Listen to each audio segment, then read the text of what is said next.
Hürmetli vatandaşım, nöbetli leksiyemizle başlayımız. Xayşa münazara meydanı Shinzo Abe'nin Amerika'daki ziyareti ahırlaşkandan keyin Xi Jinping Rusya bilen birleşip Amerika-Yaponiya ittifakını çektirdi. Mavzulu haber 5. ayının 4. günü Amerika avazını Xitay til programması da ilan kılındı. Yaponiyanın veziri Shinzo Abe 5. ayının 3. günü Amerika'da 8 günlük ziyaretini resmi ahırlaştırıp Yaponiyaga qaytdı. Her qaysi sahada Shinzo Abe'nin bu qatimki Amerika ziyaretiga ve Amerika Qo'shma Shtatlar Davlat Majlisida nutq so'zlashiga qanday baho berdi? Kuchaytirilgan Amerika-Yaponiya ittifoqi munosabatiga Rais Xi Jinping qanday javob qaytardi? Diqqat vatandoshim. Kuchaytirilgan Amerika-Yaponiya ittifoqi munosabatiga Rais Xi Jinping qanday javob qaytardi? Amerika Qo'shma Shtatlarining prezidenti Obama o'tgan haftaning 2 kun davlat ishlar ziyorati bilan yetib kelgan Yaponiyaning vaziri Shinzo Abe'ni va uning xonimini Aqsaroyda dag'dug'uliq kutib oldi.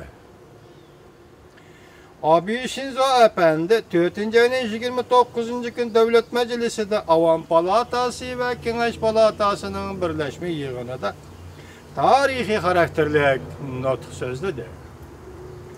Shinzo Abe so'zlagan nutqida Amerika-Yaponiya ittifoqini kuchaytirish to'g'risida to'xtaldi. Jungoni Avstriyadan tanqid qildi va Jungo-Amerika cho'ng davlatlar munosabati tashabbusini faqat bir uqum dedi, masxara qildi. O'xshash bir vaqtda Jungo davlat mudofaa ministrligining bayonotchisi bunday bayonot e'lon qildi. Ozodlik armiya hurmat qarovlaridan tashkillangan 112 kishilik kvadrat saplik atarat Moskvaga yurib ketdi. 5. ayning 9. kuni Ikkinchi dunyo urushi g'alabasining 70 yilligini xotirlash yuzasidan Moskva Qizil maydonda o'tkaziladigan harbiy parad qatnashidi. Buningdan boshqa Jungo dengiz armiyasi 5. oyda O'rta dengizda Rossiya bilan birlashib harbiy manevr o'tkazdi. Amerika ovozi bunday savol qo'ydi. Shinzo Abe'ning tarixiy masalalarda ifoda bildirishi Sharqiy Osiyo vaziyatini qanday yetaklaydi? Rais Xi Jinping Rossiya bilan qo'l tutishib, Amerika-Yaponiya ittifoqini cheklamdi. Undan boshqa Shinzo Abe'ning Amerika ziyarati oxirlashgandan keyin Rais Xi Jinping Jungo Gomindangining raisi Jolilon bilan Beijingda ko'rishishni o'rinlashtirib, fursatdan foydalanib, Jungo Tayvan bir gavda ekanligini gavdalantirib, Xi Jinping Amerika Qo'shma Shtatlari bilan Yaponiyaga nima uchun yo'llamoqchi bo'ldi? Endi bu qatim o'tkazilgan Xayşa saloni Amerika ovozi radiosuning Xayşa salonida elib berilgan munozaraga yozilgan bir parcha inkasni vatandoshlarimning foydalanishiga va samiga solib qo'yishni niyat qildi. Bu inkas mustaqil tunish imzosida yozildi.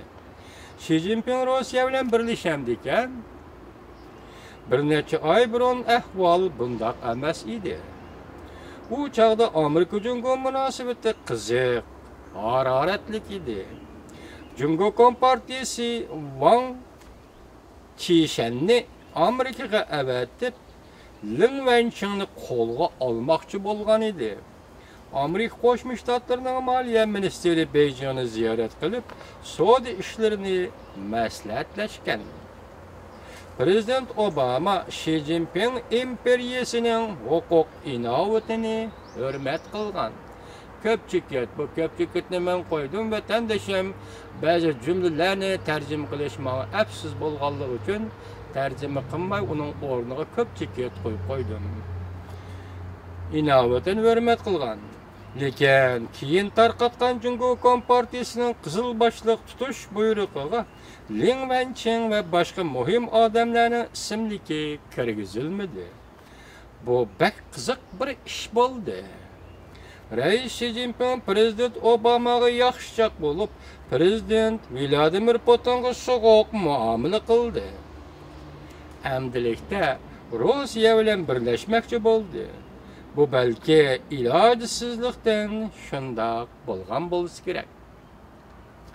Shinzo Abening Amerikani ziyorat qilishiga Jungoning sezgurligining eshib ketganligidan qaraganda, Jungo Kompartiyasiga aniqki, Amerikaning Jungoga qaratgan muomalasida zo'r o'zgarish bo'ldi.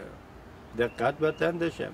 Jungo Kompartiyasiga aniqki, Amerika Qo'shma Shtatlarining Jungoga tutgan muomalasida zo'r o'zgarish bo'ldi. Balki Jungo Kompartiyasi sababning nima ekanligini nihoyat yaxshi biladi. Yaponiyaning bilaqaqalari ochilib ketdi.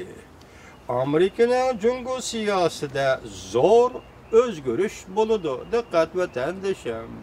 Mustaqil tonish imzosida yozilgan inkasda shundoq deyildi. Amerikaning Jungo siyosatida zo'r o'zgarish bo'ladi.